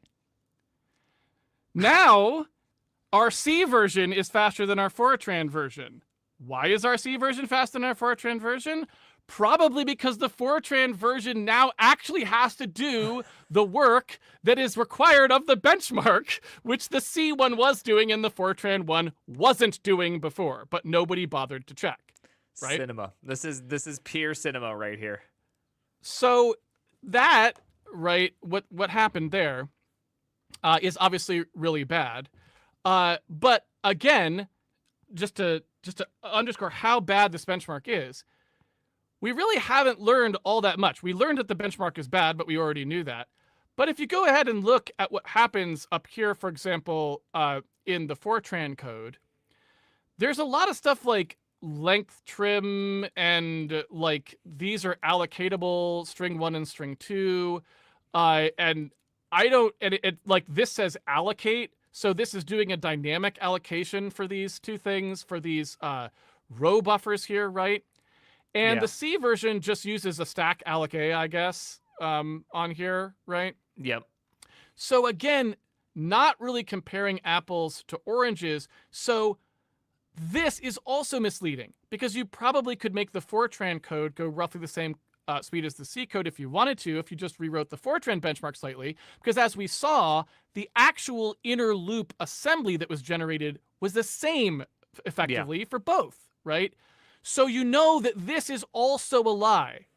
Like, this is a lie, this is also a lie, and it just gets back to the same thing I was trying to say before, which is this is a bad idea. This benchmark should not exist. Like, it is not done properly, and this is not telling you important information about this language. And I was a little bit calmer about it last time we talked about this, but now that I'm doing it, having to do it again for the same benchmark, I'm getting like increasingly agitated, right? Like I'm just like, someone needs to stop these people from doing this. It's creating so much misinformation for no reason. Right? Well, I think the good news is that just talking about it and showing these kind of things just goes to show really a lot of the dangers also of benchmarking. I think a lot of people in amateur ways, including myself, have benchmarked things throughout our career and made things faster only to realize that when you go to production, nothing actually changes. And that's because a lot of times your methodology, your soundness, what are you actually testing for, your controls? Like, do you have one control? Are you having confounding factors? All that stuff all adds in. And if you don't have like a real, at the end of the day, output that you can say, hey, in the actual real thing, we are now officially faster or we are now officially slower, it just goes to show that like this type of practice, even if it's fun to do, you might draw bad conclusions. You might not, or just conclusions that don't even matter, or conclusions that are just like that actually can influence you, in fact, in like negative ways too. Absolutely. And so I would recommend that, you know, like I don't really know what the appropriate way of actually like clearly articulating to people that they need to ignore, like they need to really just consider this, you know, just bad information. Like don't, like this is just bad and anything that comes out of this GitHub, ignore it, right? Yeah. But I would recommend that, yeah, the people who work on these languages to the extent that they can, come out and say how ridiculous this is, right? I mean, I have not looked at the Zig version. I have not looked at the Nim version. I've not looked at the Go version, not looked at the Odin version, et cetera, et cetera.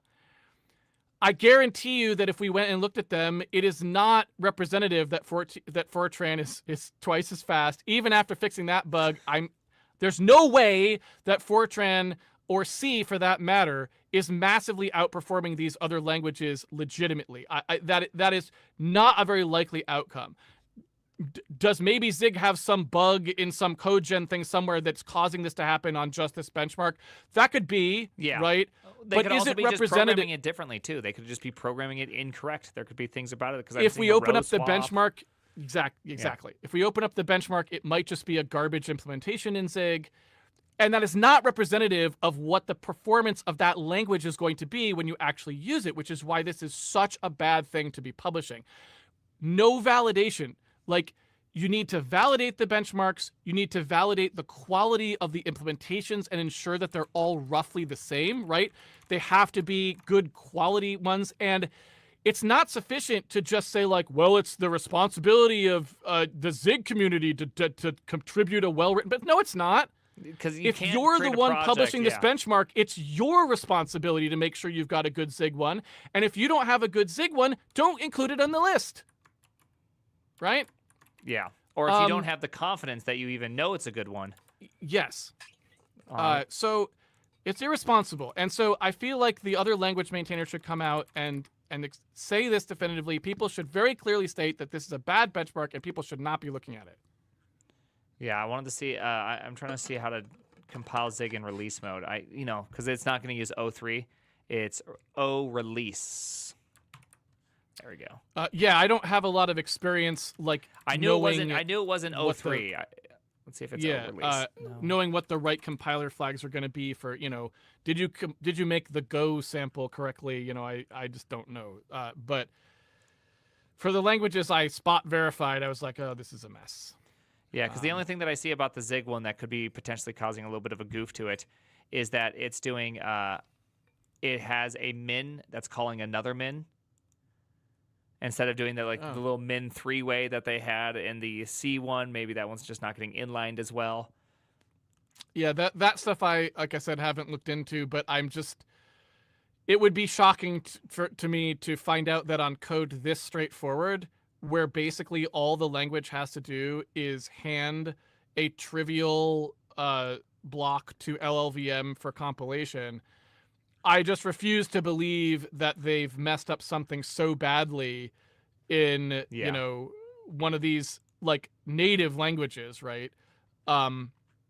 It just doesn't stand to reason. And so I'm just expecting that if I were to go investigate the Zig version, I would find something equally stupid going on to what I just found with Fortran.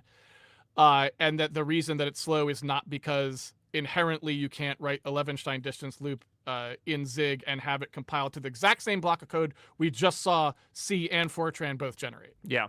Right? I'd say like the very easy layman's one, even beyond any of this, is that you can just look that Go is outperforming Zig. Like, Go has to set up a runtime. Go has lots of things that are happening. Yeah. So whatever's going on, whatever's going on, like something has obviously gone wrong here. It just doesn't stand to reason. And that's, again, why I'm so critical of this benchmark. That before pushing send on this chart, anyone who was a responsible benchmarker would have gone, that doesn't look right. Let me at least go validate these results. And they clearly didn't even do the minimum necessary validation because, as you saw, in about 10 seconds, I was able to validate that the Fortran version was completely messed up. And that was probably one of dozens of bugs we would find with the way this benchmark was constructed. I kind of makes me want to go see what's going on with Scala native. Right? Careful, gotta get that tie-dye shirt out for that one. Mm-hmm. So anyway, that's my annoyance for the day. I apologize for being so annoyed at it, but like I said, the first time I try to maintain my composure, second time I have to do this, now I'm starting to get grumpy. And so it's like, I don't know. And gosh, I hope they don't introduce yet another fourth benchmark, because then I'm going to be back here. I'm going to be screaming, Prime, I'll be clipping the microphone the entire time. It's okay. Actually, I'm actually very happy all this stuff happened. I know you're very upset because this is an opportunity in which, remember, the last video we did together here, not to, toot my own horn here. Hold on one second. Let me just pull this up really quickly. I know it was not very long ago. Let's see if I can see this. Let me see if I can see this. The ball diagram one. Yeah, that one. It has 200,000 views on it. So 200,000 people ended up watching it for some amount of time, and so 200,000 people are going to go, oh, huh. Or I mean, I don't know if 200,000 is like I can't say there were actual people. Who knows? Yeah, right. All that stuff, but nonetheless, people watched it. They learned, and then there was a lot of people that learned from this opportunity, including myself. I learned some things from all this as well, which is just like I like to take these and look at it in the more positive light, which is by someone screwing up in a very, or not intentionally, it's hard to call it a screw up, by someone doing something naively in a very public environment. It allows somebody with more expertise or more experience to be able to come in and say, hey, here's why these things are wrong. And now, like, everybody is just +1. And so when this video comes out, hopefully, again, the +1 is just like, this is how important correctness is, especially when it comes to a comparison. Yeah, except, I mean, I guess the only thing I'd say there, I like the positive spin. Thanks. And I do think, like, hey, it gives us an opportunity to talk about this stuff, which is good. But I think the problem is all the negative information still got out, and I don't know how effectively it's been corrected. Yeah. And as much as I mean, we just talked about languages. As much as I kind of don't care that much about languages these days, like we sort of said, I'm still just programming in C and whatever. I do feel for, like, I don't want to be the people who are responsible for Zig, and this benchmark comes out. Yeah, because right? then now you have obligations to something. You're just like, I don't even want those obligations. I never even asked for them. This benchmark author, by being irresponsible in this way, and they've been warned many times, right? They were warned on the previous ones that they were doing this incorrectly. There are many issues raised on their GitHub itself, people telling them that this is not a good methodology, that there are problems with it, and they're persisting. So at some level, it's like, it wasn't just a naive, like, oh, that, you know, because I would have a lot more patience with somebody who was just trying their best. This was like, it's ignoring people trying to tell them that this was creating problems for people. And again, I feel bad for these language maintainers now, because they're put in this position where their language is made to look bad on a massive scale. Like, that tweet was spread all over the place. It's making their language look bad, and it probably has nothing to do with their language, right? It probably is completely unrepresentative of anything about their language, and it puts them on this unnecessary defensive footing or makes them feel bad about it for no reason, right? Yeah. For no real reason, and it focuses their attention that would have been better spent doing whatever the latest thing they were going to do on their language, doing that. Instead, now they've got to respond to this like, oh, your language is way slower than Rust, right? Or whatever. Fortran, you know, it's like, it's not. This is probably a lie, right? And so what can you do? Yeah. So there you go. That's why I'm so annoyed at it, is because of that part of it. And yes, the people who we're able to reach, maybe that, like, that's been corrected, but that's probably a subset of all of what went on with the, you know, with this benchmark, unfortunately, because it's got so much traction. Yeah. Yeah, the good news is it got a lot of attraction on Twitter and attraction. And so at the end of the day, everyone looked at all these and was like, wow, look at that. Look how fast these are. I'm going to go back to writing this React component. And then that was like, you know, that's like the end, you know? So it's probably okay. We're probably Good point. okay. Good point. Maybe I'm overstating, because everyone's like, wow, Fortran is faster than Rust. And then I went right back to programming Rust, right? So that, you know, it doesn't matter, right? Yeah. It's fun, though. Possibly. This was awesome. This was really, really good. I can't believe you caught a bug and all that. I mean, to me, I'm surprised about it. So amazing work, though, especially since it was just like so straightforward. Yeah, I mean, and who knows how many more there are, like you said. Like, that was, I literally looked at just the top one of the list, and I found a bug right away, right? Like, it wasn't like I spent 40 hours digging through all the code and found this. It's like, nope, first time out of the gate, and it's broken. So yeah, one could imagine that the Rust one probably has it. I Odin, have no idea. Zig. Yeah. You could probably once just go again, down.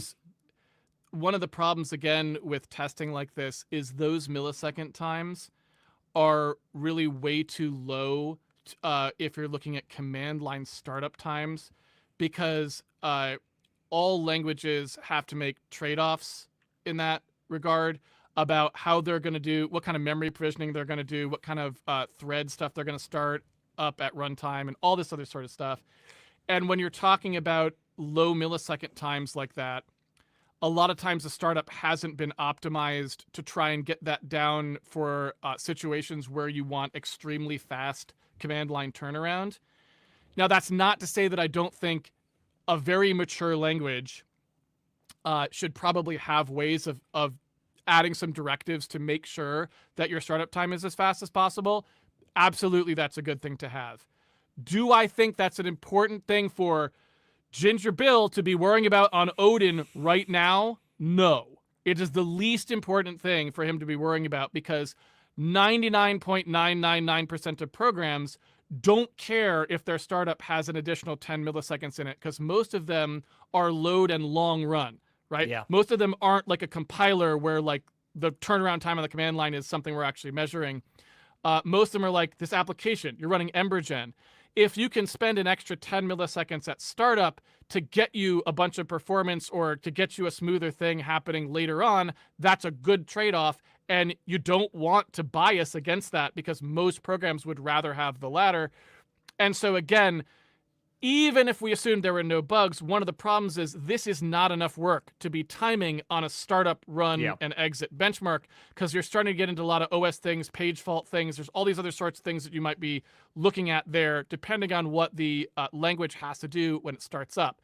And so as people have said over and over and over again to the person who made this benchmark, you really should just be timing things inside what the languages are doing because startup time is a really bad, because there's different trade-offs you might make there. But if you are going to include startup time, you need to at least have enough work that the startup time itself isn't like in that same range as the work amount, right? Or you're in trouble. Yeah. So. Well, awesome. Thanks for being on here again. This was great. Thanks for having me. Thanks everyone for listening to another benchmark rant. And when they invariably ship another one of these, I'll be back here. Let's go. And I'll try to remain calmer than this time. Thanks everyone.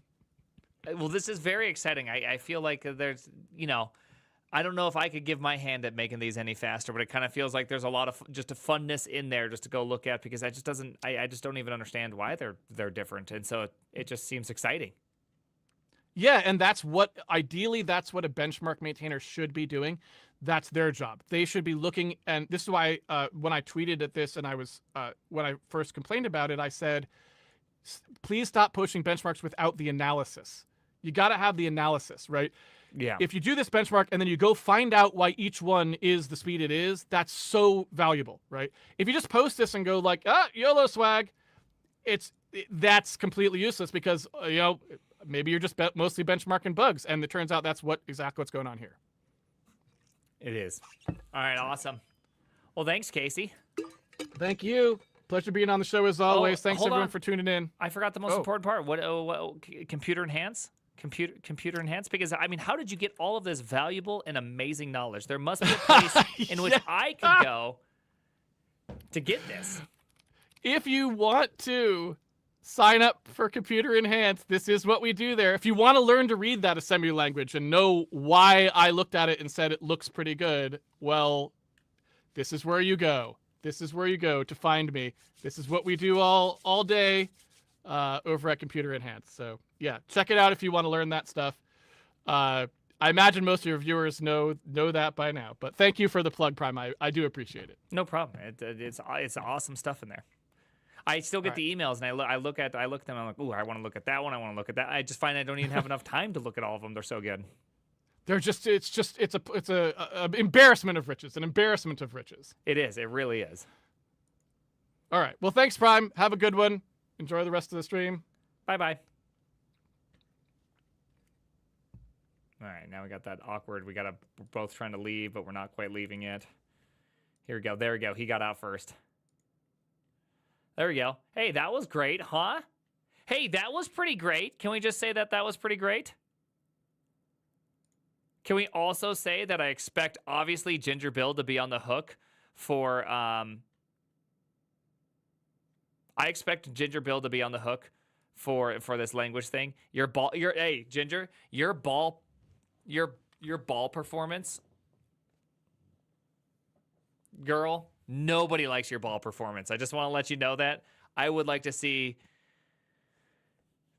way more ball performance, Ginger. Balls to the speed of low. I know. What's going on? Top five ball performance now. It's true. You are a top fiver right now, so I guess that's pretty good. So, hold on, let me just go like this. We've already talked about this. Get out of here. I release all my videos on YouTube. Go to YouTube. You got YouTube energy. Get them out of here. Get them out of here. All right. We do have some amazing